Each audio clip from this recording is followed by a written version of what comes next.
Hello everyone, welcome to this week's Facebook Live. We're going to be talking about blogging. We're always talking about blogging. We live, eat, dream, breathe, swim in blog posts. Well, sometimes we talk about slow traveling, but we haven't done that in a while. Either the travel or talking about it. Yeah, that's a good point. We've been stationary for a while. You've seen the same kind of backdrop. So I think the lesson here for anyone watching is that we should go more places. Yeah. The lesson is, if you don't travel a lot, you eat, swim, drown in, live, talk, breathe, blog post. It's the only other way. It's the only two ways you could be. All right.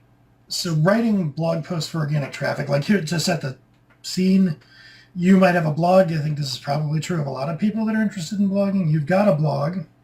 You're pretty good at writing.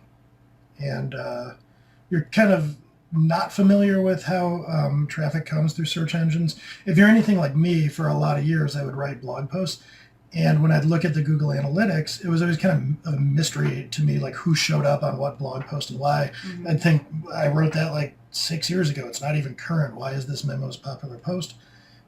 So if that's your situation, if you're, used to writing, good at writing, like blogging, but you don't really understand the whole organic thing, that's what we're talking about here today. Yep.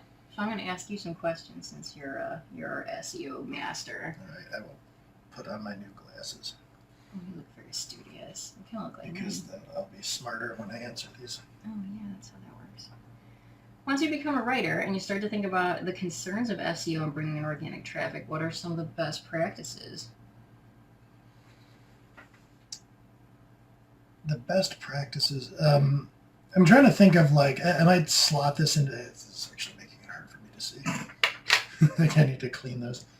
I would slot these into two categories. There's the first category, which is maybe like introductory or getting started, and then there's kind of more granular things, like you might have a checklist of things that you do in a blog post. And I'm trying to think how to differentiate that, because the checklist in this venue might get a little bit overwhelming. But I would say that the biggest thing, you start to think about the concerns of like best practices for, I'm getting ahead of myself here. So the best practice, first of all, is to understand whether you're writing for organic or not. Mm-hmm. If you're not, I actually did a video, maybe we can put it in the comments or something on YouTube, where clients sometimes ask me like, hey, I've written this blog post. I wasn't really thinking about SEO. What kind of magic keyword juice can we sprinkle on this in order to get it to rank? And the answer to that is probably nothing, because you have to write with SEO in mind. You may luck into things like I was describing that I did earlier, but so the original best practice is maybe forget like keywords per se, but think of like questions that people type into Google, either like actual questions like, what's the best restaurant in the city, or, things that imply a question like best restaurant. Think about what people are searching for and then write and answer that search question. That is kind of a beginner, like holistic best practice. I'm trying to think if there's like any easy takeaways that don't get into a granular checklist, like include your keyword and your headings. That's going to make everyone's eyes glaze over. I guess like writing for readability and scannability is one that you don't have to understand as much. Like include a lot of visual assets, bullet points, headings, images, because you want to keep people on the page. You want to keep them reading and scanning. What the search engines don't like is if you write big walls of text. People will read that and get bored and tired and leave, and search engines don't like that behavior. Pogo sticking, it's called, if somebody gets to your site and just leaves. I think it's also probably a good idea to, so you're saying we're writing to somebody who's Googling what are the best restaurants. You don't just want to like answer that question and talk about whatever you feel like talking about. Like that whole post should be written with that very person in mind, rather than like, squeezing in the little things that you want to fit in. I mean, if you want to plug something of yours, you might be able to throw it in at the end without it being too awkward, but you wouldn't want then a subhead being like, here is the best meal that I cooked at home, by the way, and here's the recipe. You want to think the whole time about what that person wants out of your blog post. So you're saying no retrofitting for SEO. That's not a thing that you can do or should try to do. No.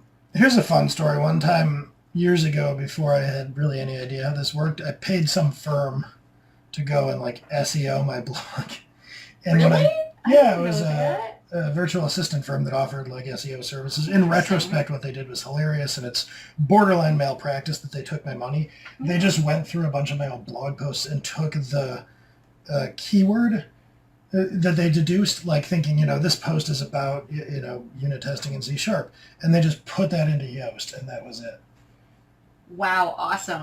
Yeah, it was a terrible waste of money, but live and learn. Marketing. So yes, don't retrofit. You want to be answering searcher questions, and you also want to, if you're just trying to bring in organic traffic, whether you own a business or this is just your own personal blog, minimize the things that anger people when they get to a page. So if you, for instance, have a big fat pop-up that comes up to tell people to sign up for your mailing list, that's terrible for SEO because it makes, you get some signups. It might like be good for you in certain ways in the long run, but for search engines, it's terrible.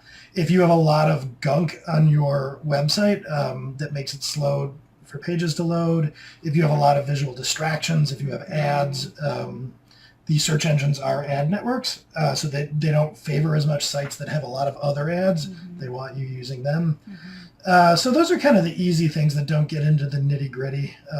I guess clean up the interface, make sure you're answering questions that people actually ask, and create a good reading and site experience for your users is the biggest thing, which sadly has nothing to do with writing, but writing for SEO is just writing for kind of like readability and approachability. Well, the people are already good at writing. That's kind of like the premise is that you've already got your writing down pretty well, and now you're looking how to SEO. How do I SEO? So what should you include or not include for good blog posts? Links. Oh, okay. We could get into some of the, I guess, a little bit more granular stuff. Let's assume that you have, and we have other content about this, but you've figured out what people search for and you're speaking to them, and you're pretty good at writing, like what kind of things do you want in the post and what do you not. You want generally a good thing across the board. You want to try to link to other content on your site.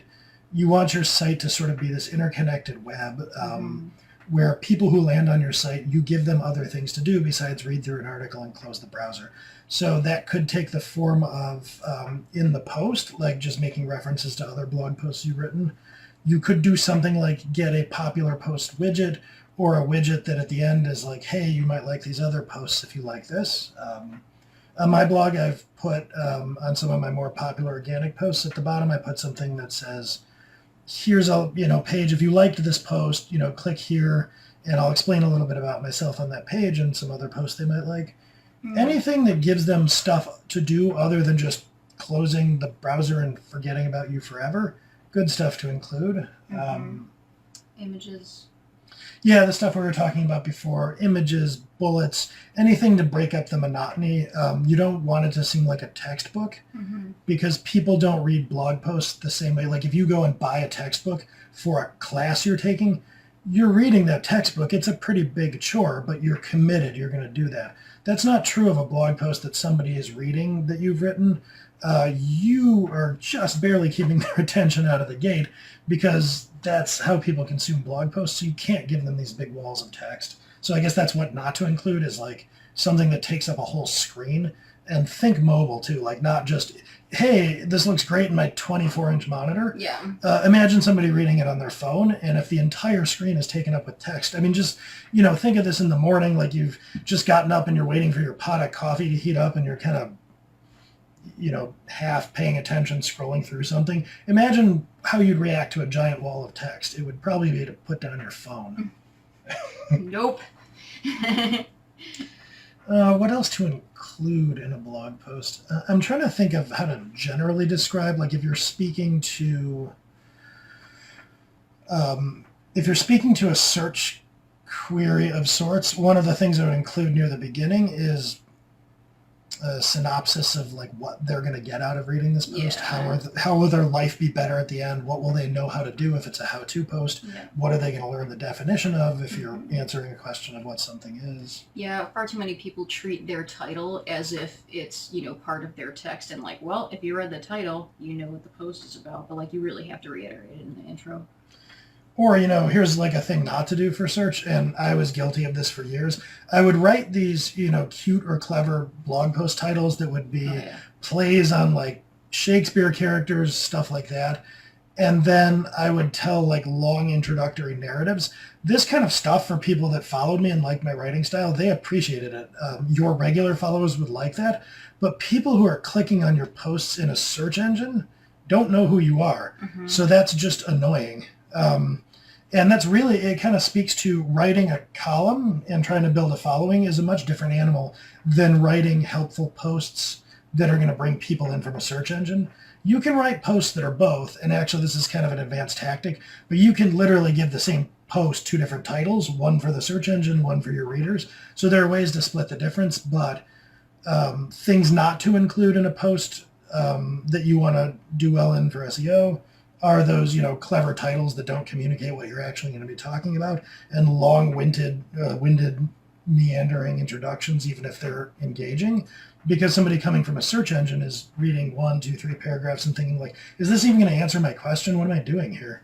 Yeah, I think one of kind of the saddest and most disillusioning things is all your like kind of feelings of like start with an anecdote or like, throw in like, I don't know, just like interesting stories or ways to like grab the reader, or I mean grabbing the reader is great, but like all these things that we're kind of taught are like great creative writing practices are not actually very good with blog posts, and doubly so you kind of have to look yourself in the soul and say that like not everybody is gonna come to, and they're not going to be so hooked by your writing that they're going to be like, oh, I'm going to follow everything. I'm going to read it like a textbook because I am committed. I think we all have to kind of come to the realization that like that sort of thing is won, and it's not won by the first blog post that somebody reads from you.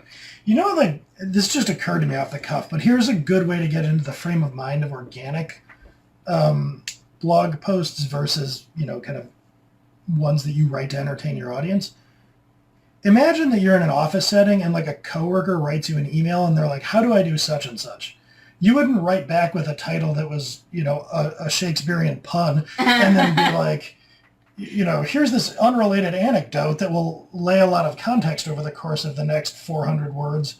You would just write like, you would answer their question. That's how you want to approach organic search. People don't do organic search for the most part to be entertained. They do it to help them solve problems and get answers to questions. So you can be engaging in your writing. You can be clever in the writing, but don't forget that your main mission is to answer questions. Yeah, I think a great example of, it's funny, I was thinking about like recipes and how like, I know that they're filling everything before the recipes with text so that they do better in search. But like the most common complaint that people have about recipe blogs is that you go because you want the recipe and then you have to scroll through a history of like someone's relationship with a potato.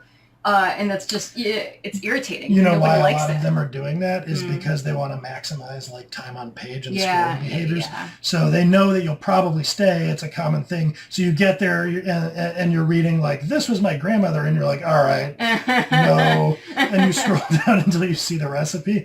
There are games that people play like that. What's another one? This just occurred to me. It's, a walkthrough, like a no. Okay. The click-throughs, like if you see an article on LinkedIn or Facebook or something and it's like, the 51 most like horrendous people in history, and you go click through it and it's one of those deals where you not only have to click 51 times, but you have to click on each one of the 51 like 3 times, and it gives you these like little bits of text. Yeah. The reason that they do that is because they're trying to game the search engines to think that people who land on their site click through to a lot of different pages. Like, wow, people are really engaged. They get to my site and they click 150 times and visit all these pages.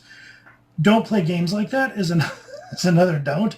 It can be a good way to spike your metrics, but it's just not going to pay off for you over the long haul. Search engines get smarter, And once they figure stuff like that out, those tactics fall out of favor. Mm-hmm.